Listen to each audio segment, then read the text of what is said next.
Any GUS niggas, Ethiopian kings, we bring things. Ooh. Any GUS niggas, Ethiopian kings, we bring things. Them some lyrics I wrote back in 1994, maybe 1992. Yeah. Hey, yo. Get the Anchor app, y'all, so y'all can listen to your boy. For real. Y'all can get the raw, uncut news. Yeah. Get the Anchor app. This is Yasha Ben Israel, aka Terry Whitfield, for the Terry Whitfield Yasha Ben Israel podcast show. The place where we glance through the smog just to glance through the fog. Yeah. The place where we talk about things they don't want you to know, and the place where we talk about things that people don't like to talk about. Yeah. Back at you one more again. Today I have a special guest. Long time, good brother of mine. My brother Tizo. You know what I'm saying? Shalom, shalom. Yeah. My nigga Tizo, you know, we be kicking it. You know, and I want y'all to sit back and just listen to two grown men and let y'all know the kind of things that we be vibing on. You know, the kind of teachings and the kind of worldview, you know, that me and my man Tizo be on. Because we be dropping that shiznit. You know, what it do, T Easy? You all right? Yes, sir, yes, sir. How about you? Yeah, I've been good, man. I've been good. Yeah, how's it been down there, man? Down in the dirty South? You already know, man, everything been lovely, man. You know what I'm saying? By the grace of y'all, you know what I'm saying, man? We still surviving, man. Still making it in this matrix, man, you know. Yeah, that's what's up. That's what's up. Yeah, man. I saw got a message for the people, though. I think they need to hear. Oh man. Uh-oh.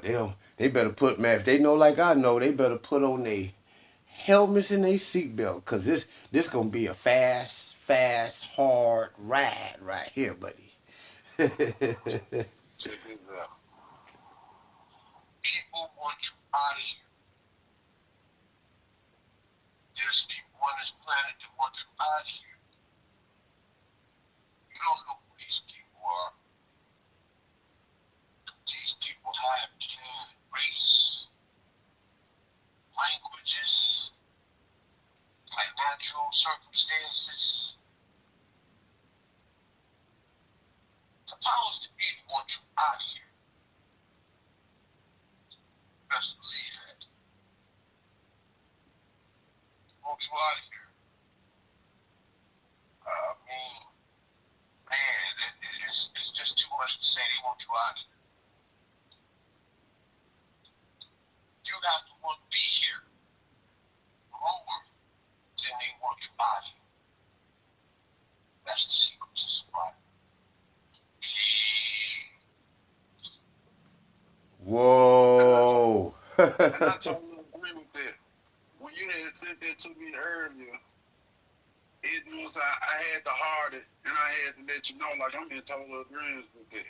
You have to want to be here to survive because they have all kinds of methods and agendas to try to take you out. That's You right. see what they doing, how they promoting satanic shit on every TV channel, every show you watch, they promoting gay shit. You know what I'm saying? There's no disrespect, but I'm you know what I'm saying? We just gonna keep it real, man. Y'all know that shit is unholy. You know what I'm saying? All this shit they doing, and they feeding this shit to our kids, have them thinking like this shit is alright, like everything is cool, and it's not. It's not cool. You know what I'm saying? You gotta watch these secret agendas that these folks be having, and you gotta want to be here more than they want you gone. You can't fall into That's they right. trap. That's right. You can't do that. And that's what we really on right now. You know what I'm saying? We see what they doing, and y'all see what they doing. The thing is, what you gonna do about it? It's a whole new society right now, and it's ran by those that wasn't in power. Those kids that was at school getting bullied on, them kids, they used to go hide in the corner and mess with the other little kids and stuff like that. That's who's in power right now, and they trying to promote their agenda onto you and your children. They know half of you ain't gonna fall for it, but they got your teenagers, then they got your babies. They run around here in these tight ass pants, you know what I'm saying, with holes in them, belts with rhinestones on them. You know what I'm saying? Now these ain't just the rappers. These the kids on the streets. They doing this shit too. Yeah.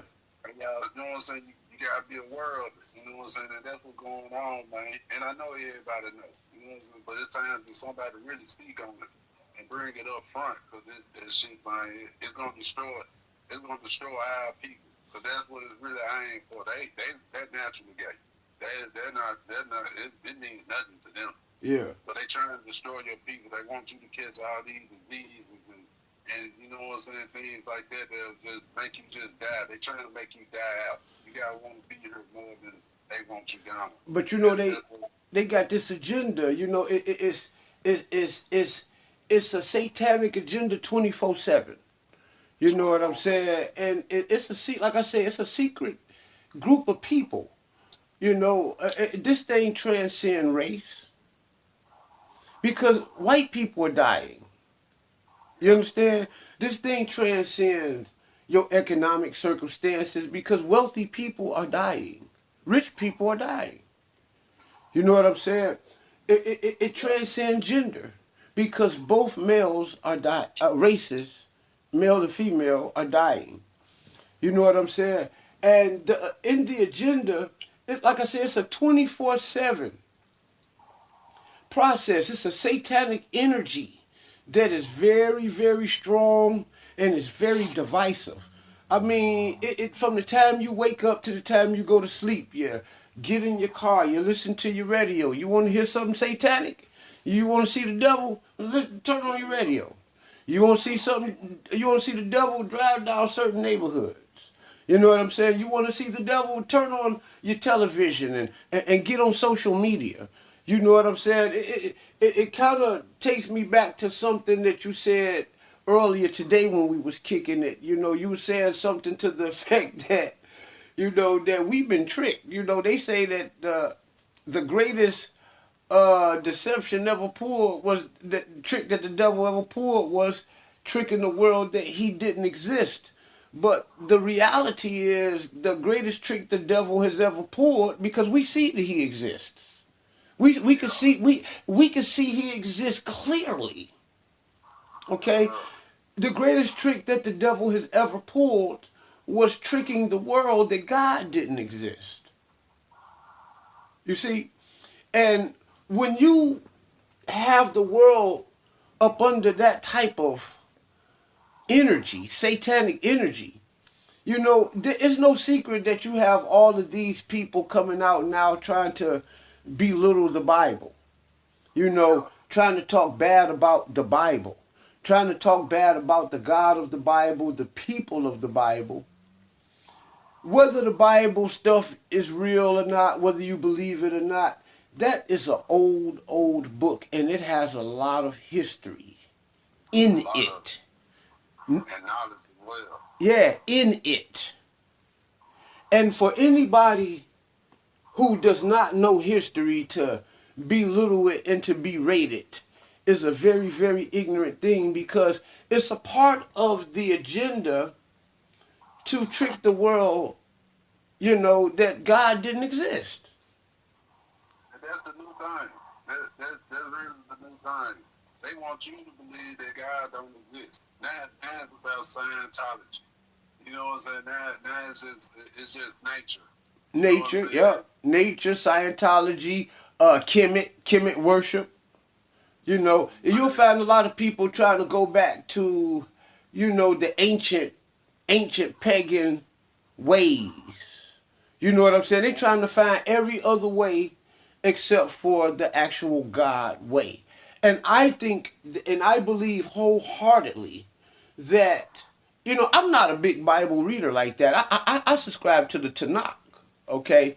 But, you know, I believe that the Bible, more than any other book, is the biggest threat to the powers that be. And what the powers that be does is set forth a satanic agenda that do away with the Bible, to belittle the Bible, to write it off at best as an old myth or old legend, or maybe even fairy tale to some. Okay?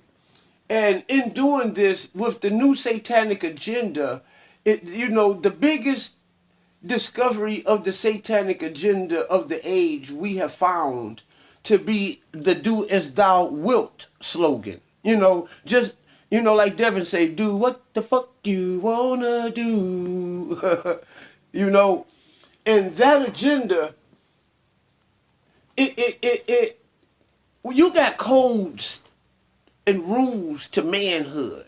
You got codes and rules to womanhood. You got codes and rules to Christianhood.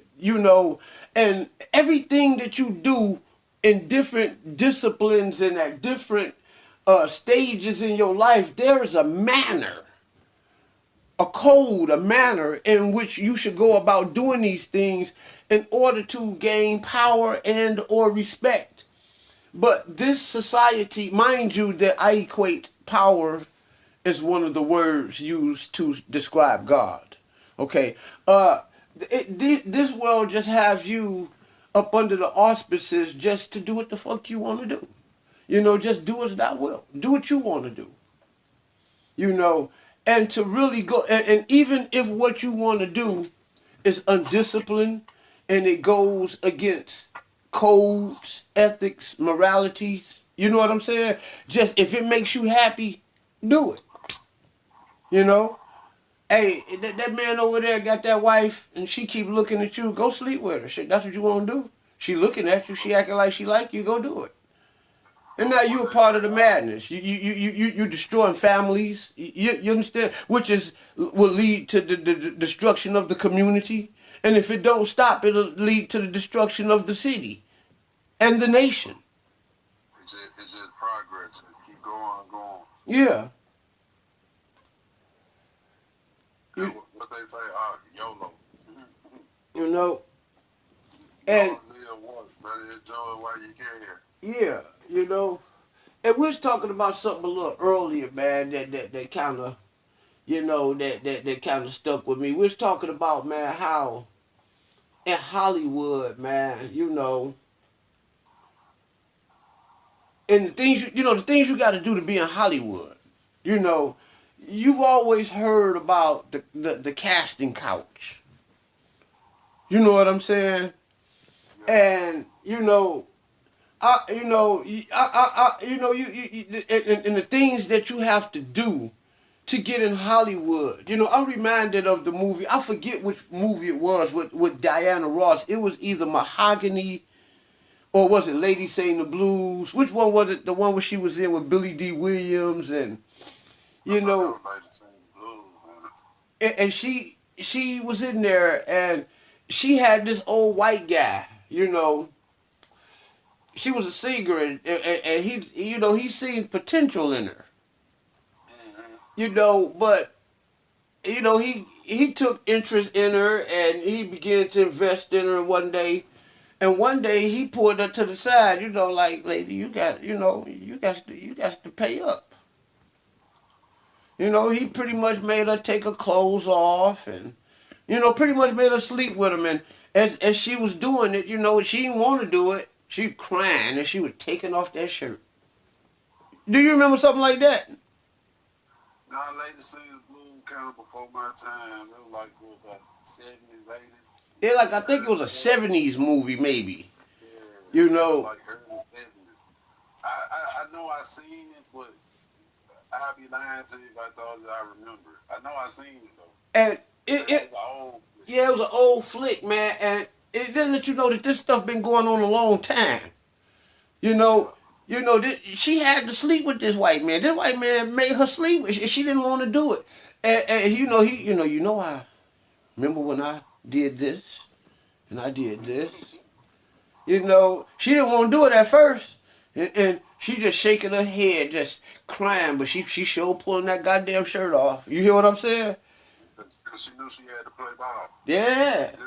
This the only way I'm gonna be able to feed my family and be able to leave a legacy. Yeah. You know what I'm saying? To lead them with something to where they can be able to eat. You Yeah. know what I'm saying? To feed their kids. This is what I gotta do. And a lot of our ancestors, you know what I'm saying? And we know this, and we ain't gonna get too deep into it, y'all. I'm not ignorant. You know what I'm saying? But a lot of our ancestors had to do that. Our mamas had to sleep with men they ain't want to, just to make sure that you had something to eat and had somewhere to go. Yeah. You know what I'm saying? Had somewhere to stay, I mean. You know what I mean? Like, that's part of the game. And that's right. That's part of the psych. That's part of the game. That's part of the psychic. You know. So if he know that he got this fine, beautiful looking African American woman who's aspiring to be an actress, a singer, or anything, you know, like that, or even this stuff. I've even heard that this stuff goes as far as wanting to be a doctor and a lawyer, and I heard that stuff don't stop. You know, the Monica Lewinsky, all the way up to the White House type of stuff. It don't stop. You know, anywhere that there's. Them professors been having sex with what they call them, their assistants, their you know what I mean, their students and stuff. Yeah, students. Yeah. The top student though, that top student, you best believe, you know what I'm saying, he working. Yeah. And I wanted to get in the music industry coming up, you know, and I always would wonder, you know, you know, why my records wouldn't blow up. Yeah. You know, and my uncle told me, you gotta pull them pants down, buddy. And I'm like, nah, man, you sound crazy. He's like, brother, you don't understand how this game goes. He said, I didn't want to be bothered with the drug dealer, and I didn't want to be bothered with certain people in the industry. You know what I'm saying? And because I knew that once you get in there, it's some crazy shit go on, and they put your stomach in their. You put your stomach in their hands. Yeah. Young person from the ghetto, you know, they already know that you probably, excuse me, you've already had it hard, and you know that she's probably had to have slept with people she didn't want to get by. And so they're going to offer her a great big offer that she can't refuse. Yeah. You know, I mean, I've heard of, man, to where when you get in Hollywood, man, to where, like, say, if you had a role, you know, when they make you wear the dress and shit, you know, and when you put on the dress, and obviously they got you wearing the dress, they got you putting on lipstick, makeup, they got you playing the role of a woman, and they probably going to have you doing something queer like hugging a man, holding a man's hand, maybe even kissing him or sitting on his lap, you know. And the directors will do things like, say you got a role where you got to kiss this guy, you know what I'm saying? You got to kiss this man. And you know how the directors do, oh, that didn't look real enough. Put a little more tongue in there. Yeah. And they do it to our men also. Yeah. So as you speaking about that, I'm thinking about Will Smith in that one movie. I want to say 6 Degrees of Separation. I believe it was something like that. You know what I'm saying? And you know what I'm saying? We don't know Will and them personally, but everybody heard the story about Will. You know what I'm saying? This ain't nothing new. Yeah. You know what I'm saying? Part two as we continue. Yeah, you was talking about Will Smith and that. What is something degrees of separation or some shit like that? I think it was 6 Degrees of Separation. Yeah. I want to say that was the name of it, if I'm not mistaken. I have to look it up. I ain't just remember the movie right now. But yeah, is that the movie? I'm talking about the movie where he had to kiss the man. See what they'll do is they try to demasculate. Yeah. And not only do they try to get our women to play ball, they found a different way to rape our women. You know what I mean? Yeah. They found a different way because they've been wanting her, and they, you know what I'm saying. So now they just found a different way. You want to feed your family. You want to do that. Hey, you got a beautiful voice. You can make money, but for you to eat off this plate, because we already eating. Like you said, you put your stomach in their hand. They already eating. Yeah. So you want to eat off this plate. I mean, think of women like Eartha Kitt. Beautiful women. Women like what was that lady, the black lady name from the 60s and the 70s, the big beautiful woman that the rappers was calling themselves with the big, well, she had the big fro. Dr. Brown. Foxy Brown, yeah, her. Jane Kennedy, you know, Yeah. the things that let's go on YouTube, man, and listen to their stories, man. Dude, man, Hollywood, man, ran through them women, man. Yeah. You know what I'm saying? I mean, that one lady, Foxy Brown, she done dated everybody from white rock stars to Richard Pryor to, I mean, Yeah. she done ran through, they was running through these women, man. You know Her what I'm name saying? was Dr. Brown. Huh? Her name was Dr. It Pam Brown. Grier. Yeah, Pam Grier. Yeah, Pam Grier. Pam Grier. That's good. You know, beautiful, the icons Yeah. of, I mean, Pam Grier herself single-handedly made the black woman probably the most sexiest woman on the fucking planet Earth, bro. And I'm from the '80s, I can agree with that. I know a little something about that. Yeah, you know, but you know, there's pornographic scenes that has floated around about Pam Grier. You know, I'm talking about when she was actually doing those scenes where they actually was sleeping with her, bro. And like I was saying earlier, it was always a rumor around here. You know, I'm from the South. This was, I don't have any validation, but that's what they used to say about Jada Pinkett Smith.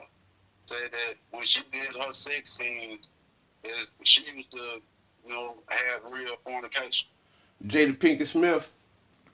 Back when she was Jada Pinkett. Yeah. Oh, back then You know when what she I'm was saying? straight Let me Jada. make that clear.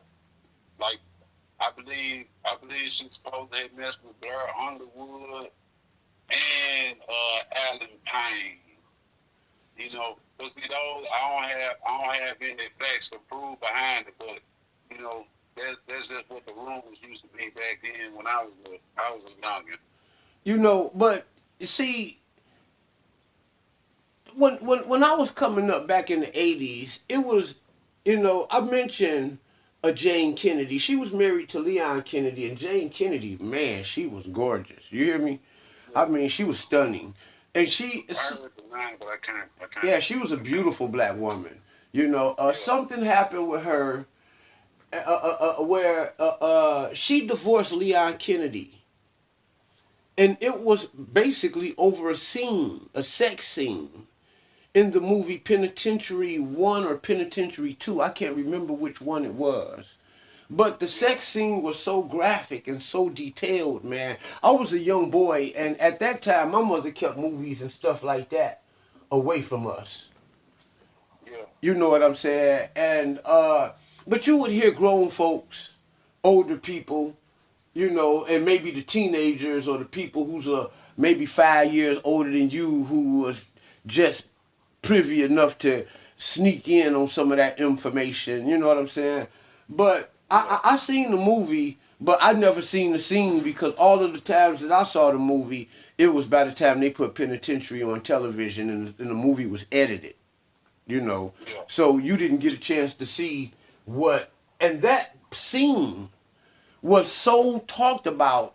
That scene is probably what sold the whole movie, if not the whole series. You yeah. know, now I don't know whether Leon Kennedy was in penitentiary that he slept with a man, another, and it was something that was talked about, or whether it was a scene where he was sleeping with a woman or something. But I don't know what it exactly entailed. But the scene was so graphic that it caused Jane Kennedy to divorce him. Yeah. Now that's a wife to a Hollywood actor who herself is from Hollywood and she knows what goes down in Hollywood. So she, if anybody would, she's not like Denzel Washington's wife who had nothing to do with Hollywood. You see what I'm saying? This is a woman who's in Hollywood herself, and she knows what goes on in Hollywood. And she took that scene to be real, buddy. You hear me? And the divorce was granted. So what that tell you?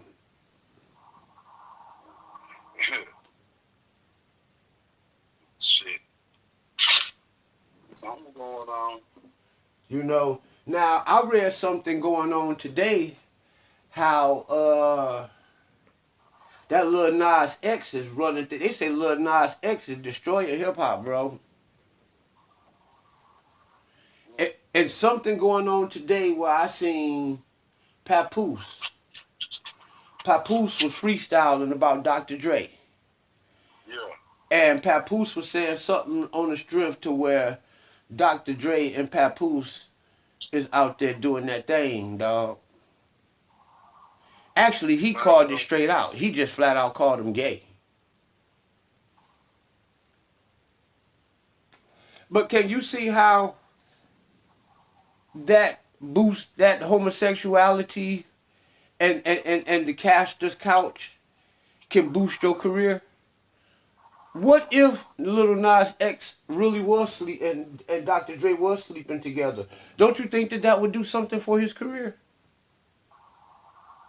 You know, skyrocketed Yeah, farther than it's already. yeah. Even if it's negative publicity. You understand what I'm saying? Because I did a podcast show, I think one day last week, where I was trying to get people to understand that when you promote, I mean, when you call yourself exposing evil, you actually are promoting it. You know what I'm saying? How many times have I sat up there and made videos and did debates that had countless of hundreds, thousands of viewers, and where I was going in on the ISUPK, and that didn't do nothing but turn around and make them bigger and bigger and bigger. You know what I'm saying? Yeah. You think about Joy Morgan of the IUIC, and I talked and I went hard about how Joy Morgan came up dead fooling around with that organization. And right now, the IUIC is supposed to be the biggest, largest so-called black Israelite organization in the world. So it really wouldn't matter, if the word got out that Dr. Dre and Lil Nas X had a little sling-a-ding going on. That's not going to hurt Lil Nas X. What will hurt Lil Nas X if Papoose just wouldn't have never said nothing about it at all? You know? Well, they say, I forgot how they used to say it. Ain't no such thing as bad publicity. Yeah. It really not, The only news is good news. Remember on the Great, it was a show used to come on TV called The Great Space Coaster with Gary Gnu. And Gary Gnu was this Gnu, he was like this puppet newscaster. And he'd start off the show saying, there's no news, he said something about there's no news, there's good news. You know what I'm saying? Basically no news is good news. You know what I'm saying? But if there's no real way. I mean, you can shun it and you can talk about it because it's going to do its thing anyway. But if you go about it the wrong way, you have to really, really expose it in a negative, nasty, dirty, nasty light in order for it to come back and smack them right back in the face. You know what I'm saying? Yeah. They're still going to do, as thou wilt. They're still going to do what they do. But if you can expose something that is very, very, that almost any sane human should look down upon, then that's going to eventually come back and smack them in the face. You understand what I'm saying? Yeah. Like Pop called himself exposing Dr. Dre, but eventually that stuff is going to come back and smack him in the face. It's almost like R. Kelly. The R. Kelly thing, it started out cool, And it seemed like it was getting so out of control to where there was no power in the world that could deal with it. But it came back and slapped him back in the face. The Bill Cosby thing, the Harvey Weinstein thing. When these people exposed them, they exposed the very, very bad, negative side of it. I'm talking about in court and everything. You know what I'm saying? Yes, sir. You know, and that's not what you're supposed to do. And I always said, once I had got into the knowing, as I had, because really that's when I got into all that conspiracy theories and Illuminati and shit like that. When Tupac had died, you know what I'm saying? Matter of fact, he was already dead when that album dropped. I think Tupac played a strong role. So I had to look it up. You know what I'm saying? And I heard the interviews that he had did when he's like, I'm putting the K in front of him because I'm killing it. You know what I'm saying? I ain't know nothing about this shit, so I didn't either. Really Tupac, I think Tupac and a guy named Stephen Coakley probably were the two most instrumental people into bringing to light what that stuff was all about. Yeah. And that hurt the Tupac, because see, the first time they put a bogus rape charge on him and got him sent to prison. Yeah. Right? You know what I'm saying? Now think about it. Just think about the timing. Think about Tupac mouth now. Tupac was talking about the vice president and all type of shit. You know what I'm saying? Like, he had a lot of shit going on. Yeah. But then, you know what I'm saying, when he got to talking about Quincy and blah blah blah, if you looked at next year, he got shot and went to prison for a rape charge. You know what I'm saying? Yeah. He got out. They gave him a new lease on life, and guess what? His mouth just got bigger. He said that was going to be his destruction. He had a big mouth. But and when he got out, he got more money. You know what I'm saying? Because they allowed him to do that. That was a test. Say his mouth got bigger and bigger, huh?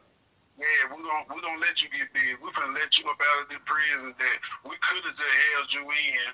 You know what I'm saying? Because I don't know, I ain't in New York and shit like that. I ain't know you could do no shit like that. They gave that man some time, and he got to appeal the case and got out on appeal bond. But then he got back out and he, you know what I'm saying, back on his bullshit again, and they left him unprotected. I don't think he got killed by no governments and shit like that. I think he just got killed by some gangbangers. Yeah, I think he got. Yeah, I think gangbangers killed him, but at the same time, keep in mind that these gangs are in the industry. You know what I'm saying?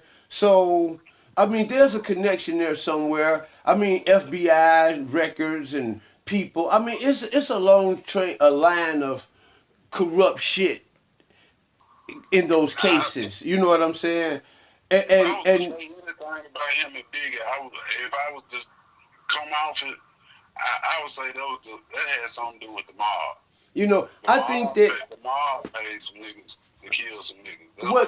I'm gonna tell you what when you are when you are able to do what me and you're doing right now, okay? When you have the freedom of speech and is intelligent and have the power of influence, that is when you are a threat to America. You understand what I'm saying? And generally, America has tried to set it up towards where people, if you ain't got no money, don't nobody want to listen to you. But you have people today that are just so intelligent and that have so much charisma that they have influence, and those people are just as dangerous as those who have money. You understand what I'm saying? Yeah.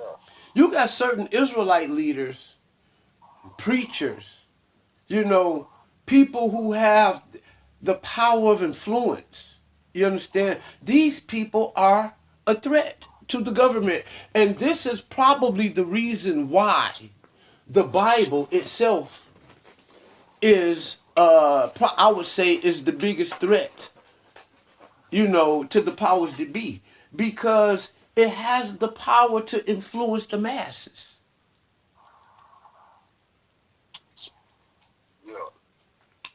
You see? And that's why Tupac was a threat, because he had the power to influence the masses. And anytime that you talk about this Illuminati or the Boule or the Castor's Couch or anything like that, you have to give credit to Tupac because he is the one who brought that to us. I mean, clearly. Everybody else hinted on it. You always heard bits and pieces of it. But when Tupac came on the scene, Tupac let us know exactly what time it was. Yeah. And that was the power of influence, see? And what Tupac did was the very thing that they pay you money not to do. Not to do. Yeah. This money is for you not to play ball. We got to recruit more lost sheep. Yeah. We paying you to keep these people dark and to rock them to sleep. Yeah. That's your job. Don't think these folks don't know what's going on. Shit. Why you think half of them all, you be like, damn, this nigga he from the hood, he from the streets too. Why ain't he woo woo woo? Cause they not already hemmed him up and told him, hey nigga, you keep your mouth closed, don't help your family. You know what I'm saying? Cause I don't be believing them folks that be low down like that. You can't tell me that. And I know how people are. I know people get their money and boom, they gone. Just like the uncle on Friday. I'm gone. But you can't tell me that, you know what I'm saying, they don't have something in their heart where they be like, man, my aunt Lucy, man, she used to do this for me, she used to do that for me, man. I need to go pay her house note for her, make sure, you know what I'm saying, she at least own her house. Mm-hmm. Oh man, my cousin, man, you know what I'm saying, that I always looked out for me, man. Nigga whooped my ass or something, man. He was always there to help me. You know what I'm saying, man, he in jail again, man. Let me try to get him out of jail and pay his light bill, man, to help him out with his kids. You can't tell me that shit don't go through there, no folks hard. Man, well, I can tell you. Nah, man, you can't help your people. You I know can tell you. I can tell you a story of two people that made it in that in the entertainment world. I'll start with the story that is more foreign because just to get that out of the way, because it's relevant. But a few years back, I was dating this young lady, right, and she was an Israelite at the time. Okay, and yeah, she off into all kind of crazy shit now. Some old. And she telling me she was watching orgies in person and all kind of crazy shit. Now, you know, she done got turned out by them Kemet motherfuckers, you know, and all of this positive energy in your chakra and all of that kundalini and all that shit, you know. And it's easy to fall into that though. But go ahead. We'll say that for a moment. Go on. So man, she was telling me, man, how one of her first cousins was into sports. He was a football player. Yeah. And right after college, he went straight to the NFL. Yeah. Okay. And they showered him with all of this money. And in doing so, he had to stay away from his people, with his family and shit, you know. And he had to live like, they got like trainers and handlers and shit. They call them managers and agents and all that kind of shit, but the motherfuckers don't be no more different than Illuminati handlers, you know, telling you what you can do, what you can't do, you know. And she said that once he got the money, you know, he wanted to be with his family, and the NFL made it to, he actually, the chick was from Indiana. And the guy actually made it to a team that actually, where he actually played on a team in the state in which he lived in. You know what I'm saying? Yeah. So he didn't have to separate himself, you know, move away from his family like that. But they kept trying to create a social wall between this man and his family, and this young man went crazy, and he jumped off the bridge and committed suicide. Okay. So that confirms that once you get up in there, there is an agenda that they have already set to where you can't help your people, you can't come back to the community, you can't do this, you can't do that. You know. And if it's not given to you directly like that, once you get to hobnobbing with them, you learn that. You know what I'm saying? That's something. It's somewhere. It's picked up. You know what I'm saying? And it has much to do with the industry. And somebody in the industry put you onto that mentality. This is how you are supposed to do it. And if you don't do it this way, it's going to get cut off. Now, myself, my uncle was a gospel music legend. Okay, and he was never around us. You know what I'm saying? He was never ever around us, hardly. You know what I'm saying? And most of the people, I just had to be fortunate enough to say, damn, at least I knew him. You know what I'm saying? There's some people in my family that never even knew him. You know, but the industry, I can't say that the industry did that, but it kind of did. You know what I'm saying? Because all my uncle ever did as a little boy was play that goddamn piano. You know what I'm saying? We talk about a little kid. He was just fanatical about that piano and that organ and stuff like that. And while all other kids would be outside playing basketball, football, he would be upstairs in his room playing on his piano. You know what I'm saying? And that's how it started with him. He never ever really was into what everybody else was doing. He was just into his piano. And in doing that, he ended up playing for the church. So now he's into the church. And that's all he ever did was play for the church. He never was out playing basketball with the kids, this and that. What time is Whitfield at? Or Thomas Whitfield over there at such and such. They playing for such and such tonight, such and such and such and such. We talk about the kid. And he was a child prodigy. Him and Billy Preston. You know what I'm saying? In fact, they all ran together. You know what I'm saying? They all knew each other. They all played over that Craig Memorial and with James Cleveland and them. And we talking about as little kids. You know what I'm saying? Little boys. You know, he already knew what he wanted and what his life consisted of. And that's all he ever did. And all his life, that's all he ever did was music. You know what I'm saying? And that caused him to not be around us. But I don't think that nobody in the industry told him to stay away from us or don't go back to the people because Thomas Whitfield loved us. You know what I'm saying? When he saw us, it was all love, but he was just always busy. You see, the industry, for him to be what he wanted to do and him to be as talented as he was, the music industry and the genre that he was in and just the music, it got to the point to where people outside of gospel start flooding him with business. You know what I'm saying? So he himself wouldn't have naturally wanted to. Tommy actually was a rebel against all of that crazy stuff that was going on in the industry. You know? But when you just in that type of world, you know what I'm saying? There's going to get to a point where you're going to be separated from your people. Even if it's something like you blew up and you a mega star and now you always touring. And then when you get off tour, they got a movie. Now somebody signed you in for a movie. Now you doing 6 months on location filming this fucking movie. You know what I'm saying? The industry will find a way to disconnect you from your people. And that's just how it goes. You know what I'm saying? Hey, Uncle Man, they very, what's that word, meticulous? You say meticulous? Yeah.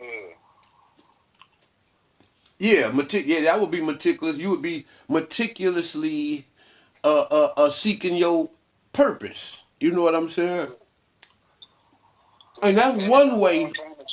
That's one way that they get you away from your people. Yeah, they got all kind of strategies and ways that they work they so-called magic. Yeah. And doing what they and what they doing to have you serve their purpose. Yeah. It's a cold guy, man.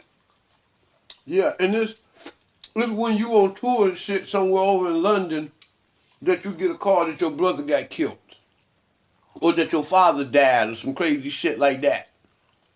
And look, and that ain't just with the stars either. That's with the low class working man too. Man, they had you working from 5 in the morning to 4, 5 in the evening. Yeah. And then they gonna work your fingers to the bone. Then when you get off work, you gotta go straight in, take you a bath, eat dinner, you tired, go to bed. You might be able to watch one program. You can't connect with your children that way. Yeah, but see, you right, but I got family members that I was close to, cousins and uncles and shit, and they say, "Oh, you getting a little snooty now? Now you got you a job and you working and you in the workforce. You done got too big for us." No, that's just y'all don't understand, man. That's the way this thing is set up. And when I lived broke and poor and didn't have nothing amongst y'all really didn't respect me like that. Yeah. So I had to make a decision. Which one is better for me to be broke, hanging around y'all, have y'all all in y'all, I be all in y'all life, y'all all in mine, or that me have some money and I just grow up as a man and just live as an independent man. Fuck it. Because at the end of the day, them same people that you trying to be in their life, they may do something for you, but that shit gonna run out. They not gonna take care of you. And if they did, and if they just had to provide maybe a place for you to stay and something to eat, you best believe the care that they give for you is going to be very, very minimal, especially in comparison to what you think you deserve as a man. You understand what I'm saying? And they gonna talk about you. Yeah. You know, it was, I think it's a scripture in the book of Ben Sirach, one of the apocryphal writings.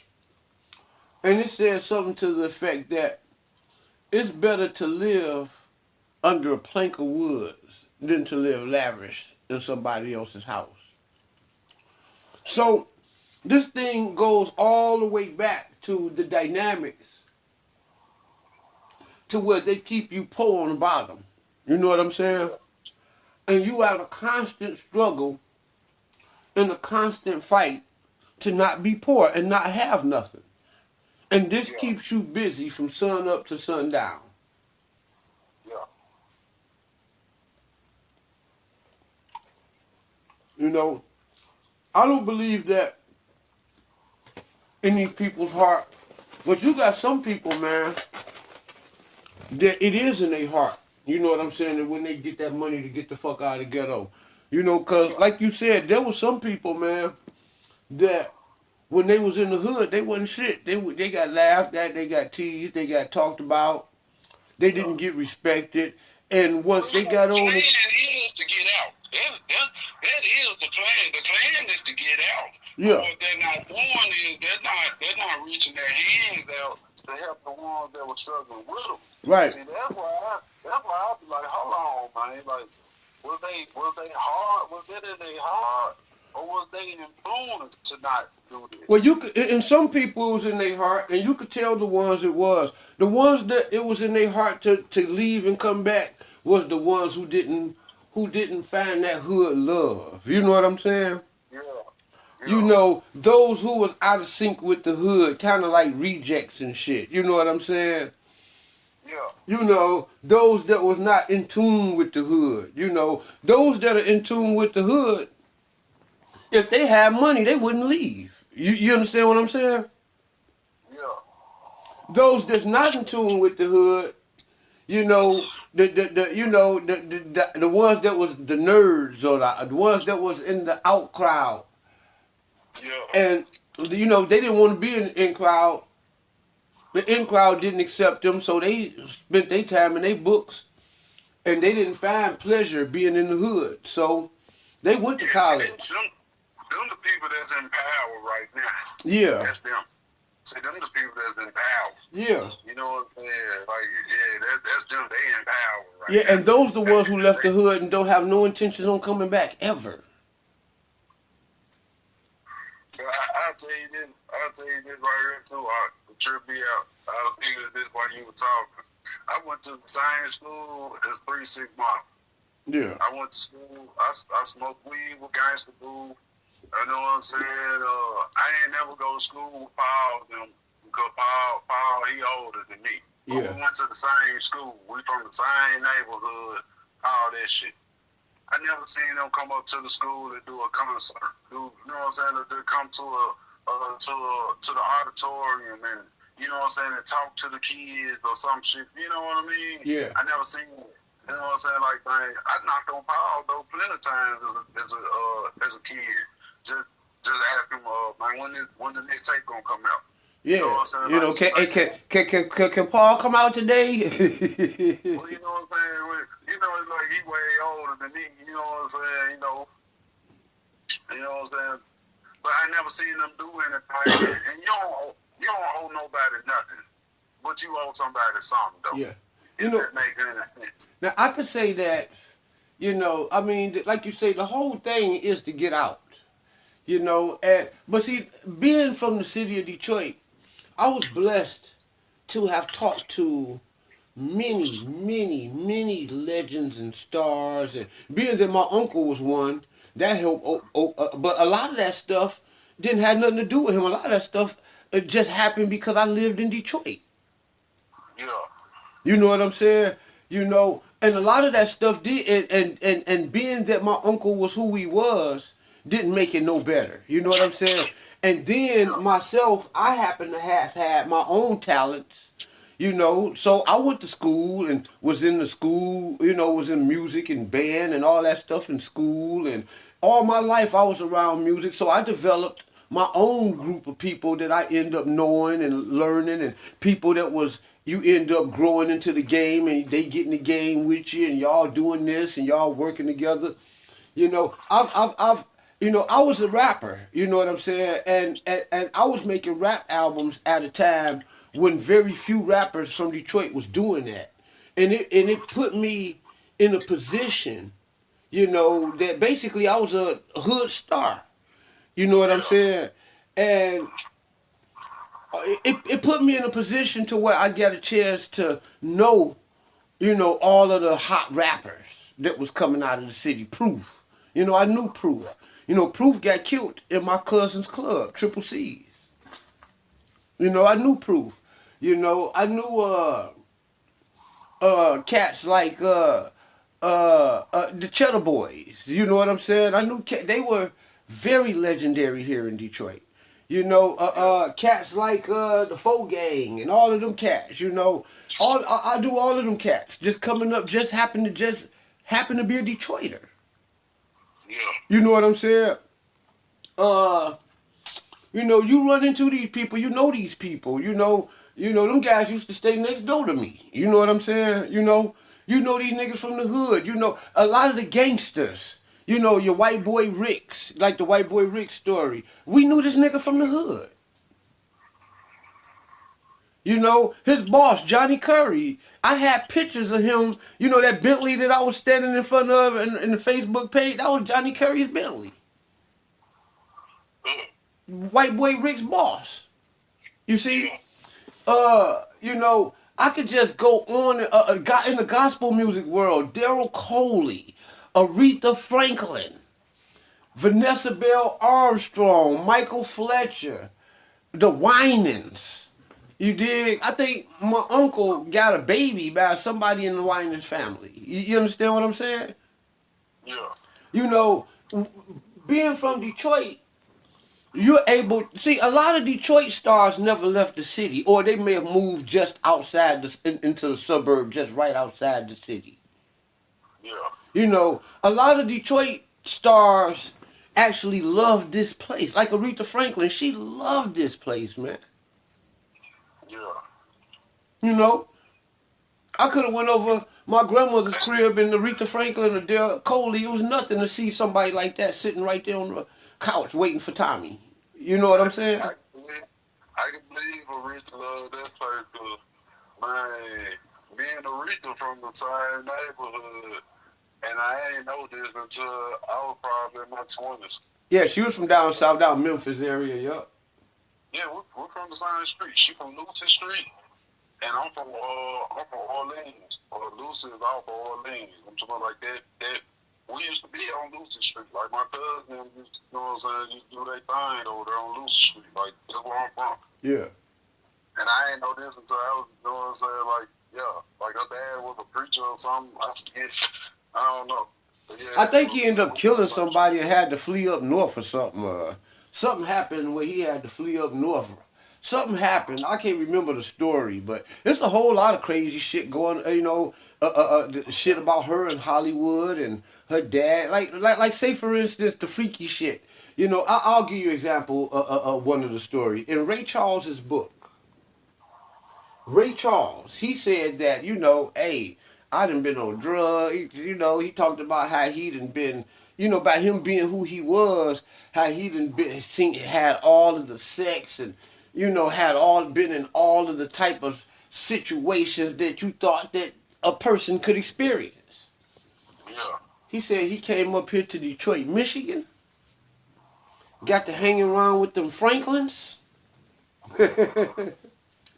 He said it all started out Sunday morning in church. Yeah. He said they went to church and he said, man, he have never heard black people sing gospel music. I mean, Detroit gospel music be slapping. My Uncle Tommy was one of them. You hear me? I'm talking about be banging, boy. You hear me?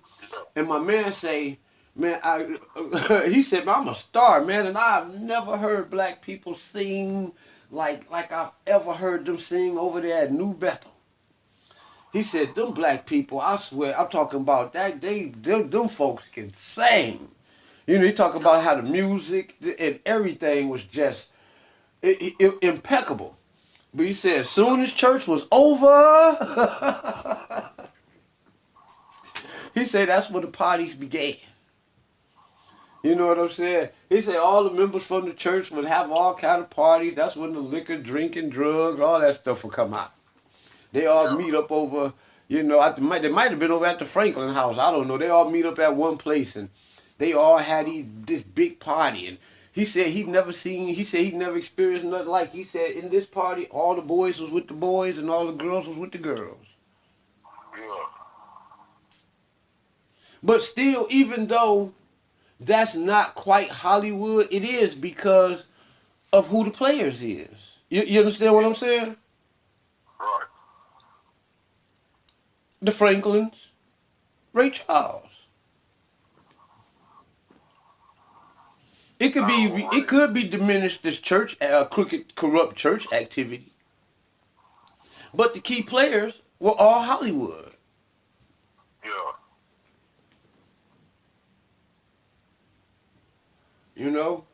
There were stories on YouTube about Aretha Franklin and being involved in prostitution. We talking about. I heard something like that before. I'm talking about while she was in the industry. You hear what I'm saying? Yeah. I've heard stories about how Joe Jackson used to have to let rich white men like Bob Hope, you know what I'm saying, and guys like that sleep with and molest with Michael Jackson and Tito and them. And he used to get resistance from Tito and the older boys. They wasn't about that shit. They was busy chasing girls and stuff. But Michael Jackson and his innocence, that was one of the things that destroyed him, because it said that the other rich white men, they wasn't even interested in the other boys. They was always interested in Michael. And Joe would always have to drop Michael Jackson off as a little boy around these big, freaky, perverted, old Hollywood men. Yeah. That would be taking advantage of him and shit. That's sad. And you can see this stuff acted out in those court cases that kept coming up with Michael Jackson. You know what I'm saying? Yeah. Yep. So, those, when I was in, those, it was stuff like that, man, that made me stop doing, I did movies and shit. I I didn't did a lot of stuff in that world, dude. I didn't rap. I had like 5 or 6, maybe 7 rap albums. You know what Yeah. I'm saying? I think I only ever did maybe 1 or 2 videos. Uh, but I did a lot of acting. I was in a television series. You know what I'm saying? As one of the lead actors. You know, I'm talking about a series, which means this was a different show came on every week. Well, we had to Yeah. study lines and scripts and shit. You know what I'm saying? Yeah. Real acting. I've done. We had. I've recorded 2 movies. One of them never made it to production, past production, and that was actually the better movie. And one of the movies we had actually did pretty. It went pretty far. You know what I'm saying? Yeah. Uh, I was a television show host, like a talk show, like my podcast. We actually had a live television show, and I would what it was a guy who the show was called DNA Dimensions, and it was this guy who owned the DNA lab, and he was trying to promote his lab and what he do, and services to the black community. Where if you have problems with like child support and you think this ain't your kid or anything, if you wanted to know like myself what ancient tribes or people you come from or anything like that, for or even if you was intelligent enough to know how to study your DNA to be able to avoid certain foods or for certain health reasons or whatever, whatever reason he was trying to promote that.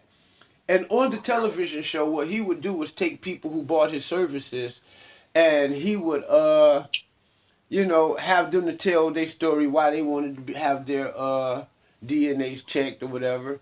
And then the other half of the segment would be for people like me, for me to read. I would read out your DNA, like how I did, and my those were the very records that he would give, and I would read your DNA, and by me knowing history and all of this type of stuff that I know, I'm able to read your DNA and tell you what group of people that you descend from. Yeah. I'm talking about going all the way back to the ancient world. You know what I'm saying? Yeah. And that's what I was doing that. And then we had a couple of shows on there where we was just kicking some Israelite stuff. You know what I'm saying? But none of those shows lasted long. But the bottom line is I've been out there in Hollywood enough to know, trying to seek Hollywood, enough to know what goes on in there. And I have did enough stuff to where I should not die a man who is not popular. You understand? I've done enough Yeah. stuff. I've opened doors. If it wasn't for me, it wouldn't be no 42 Doug, no Eminem, none of these niggas. You know what I'm saying? Because I opened up doors for cats on the underground, doing my own thing. Because a lot of you guys, see, a lot of these guys was waiting for Hollywood to come to them, and I knew that I was good enough and been in enough places to where been around enough stars and people who just didn't think it was cool to sign a Detroit person for whatever reason. You know what I'm saying? So I just started making my own records. You know what I'm saying? I Yeah. start selling them out my book bag and out my trunk and shit. You know what I'm saying? And people saw that, and that inspired a whole generation of other rappers. And it wasn't just me doing that. It was a handful of us from Detroit doing that. You know what I'm saying? Yeah. But we were the guys who opened up the door for this stuff. So, like I said, I've been around enough people that's in the industry to know how that stuff goes. And you do have people who the industry straight tell you. They have handlers. But that's when you get up there like your Jay-Z. Jay-Z's left straight for a malicious reason. He left the hood to be nasty. To show y'all that he better than y'all. He better than everybody in the world. And fuck y'all. I got the plan. Like he's the way to go. But is Yeah. Jay-Z the way to go? Really? I mean, look at what he had to do to get to success. We don't even know. So how could your way be the way to go? You didn't properly tell us. Only thing you told us was that you sold drugs and you rap. And now you are to where you at. You didn't tell us the blueprint of how you got to where you at. You know, we know you got the Blueprint album, but we don't know your story on how you got to where you at. You understand what I'm saying? Yeah. This nigga was known on the underground as a rapper, but most people don't know that story. You understand what I'm saying? Yeah. I knew that when Big Daddy Kane was hot, way back in the 80s, Jay-Z was fooling around on the underground rapping back then. Yeah. But there is no blueprint. We don't see your track record where we can follow that to success. Do you understand what I'm trying to say? Hell yeah. Only thing we get is we hear you sell drugs, you rap, and now you the big man in Hollywood. But I could tell you one thing I seen that he did for him to accumulate that success. He had to cross out his old business partners. Yeah, see, that's what I'm trying to say. Now, if we follow what you did, we saw a whole line of wicked and shady and bad behavior, and everybody want to call that good business practice. Yeah. Those practices are so shady that I'm surprised that somebody don't want you dead, man. You know, you hear about the Suge Knight and the Harry O situation. Yeah. You know, what people, you know, you see a Suge came in the game, you know, manhandling people. You know what I'm saying? You know, y'all don't tell us, y'all is not showing us a good line of successive work to follow to get where you going. All I see is a straight path of wickedness. I mean, if I just want money and success that bad, why don't I just go out there and sell drugs and kill people? If I want to get my success, if that's the easiest way for me to do it, I ain't got to lay down on nobody's casting couch, suck nobody's this, and let nobody insert this in me, and me insert this in another man, and all this foolishness. You understand what I'm saying? I can just go pick up a bag and shake that motherfucker through the hood. And if anybody want to beef, I'll cause problems to him. I mean, you know how the game go. You know, if I got to do, I mean, think about it. How do you get to the point of success and it is that which you went to college for, or that which made you successful end up putting your ass in the prison? Like the Detroit mayor Kwame Kilpatrick. He didn't go to prison for selling drugs, murder, killing. He went to drugs for being the mayor and making bad decisions.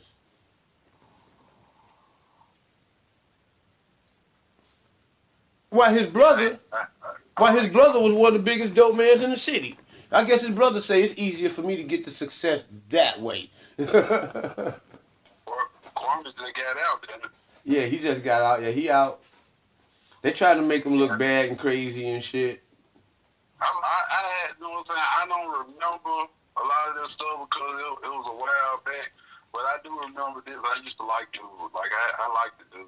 He was crazy to me. Yeah. See, when we was talking about having access to successful people, you know, Detroit has always had access to their stars. You know what I'm saying? Detroit stars have always came back. The only people that didn't come back to Detroit was people who was really never from here to begin with, like Stevie Wonder. Yeah. You know, Stevie Wonder wasn't from Detroit, he was from Lansing, which is the capital of Michigan, way up north near the top of the thumb somewhere. You know what I'm saying? Yeah. He wasn't down there from the murder. He wasn't down there from the murder city. You know, cats like Michael Jackson. He got his start with Motown, but them niggas was from Gary, Indiana. Right. You know, now you had Diana Ross. She was from Detroit. She got the fuck on. Yeah. She was one of those people who I think left and vowed never to come back. You know what I'm saying? Yeah. But still, I know people that know her. She used to sing in my great grandmother's choir. Yeah. Her and Jackie Wilson. So my point is that Detroit has always had access to their stars. You know what I'm saying? Yeah. You know, but very few of them leave Detroit and never, ever, ever come back. You know what I'm saying? Or never have us in their heart. Very few. You know, most people from Detroit, you know, at some point in their life, they start buying up property and shit. And like say, what was that guy? What was that big basketball player? Derek Coleman. Ain't that his name? DC. I don't know. What about? Derek Coleman. I think that's his name. He used to play basketball always. Daryl Dawkins. Was it Daryl? I don't know who one of them guys. Derek Coleman. I think it's Derek Coleman. All them Detroit basketball players and shit, they always will come back to Detroit. You know what I mean? Yeah. Jalen Rose, you know, them guys never left the city and excluded the city from their heart. Those guys, most Detroiters, when they make it, they proud, to say that they are a Detroiter. You know what I'm saying? Yeah. Diana Ross is from a different cloth than that. She got caught up in that Hollywood shit. Start sleeping with them white men and shit. You know what I'm saying? Yeah. And that role she played in that movie, she played it so well because she was actually living that life. You know what I'm saying? Yeah. And it was easier for her to act it out, you know? Yeah, man, but that's that. But shit, we at the 52-minute mark, and this show only really good for about a good hour, man. It would cause me to have to go through some more editing issues or whatever. So Yeah. we got a part one and a part two of this. And both of them together is probably about an hour plus. So it was a good show, man. Anything you like to say to the people, I'm going to sign this show on out, dog. Anything you like to Right. say, some final words, man? You know, give the people a final words of wisdom till the next time. I lean on you for that. Well, here's the words of wisdom for today. Shalom, shalom.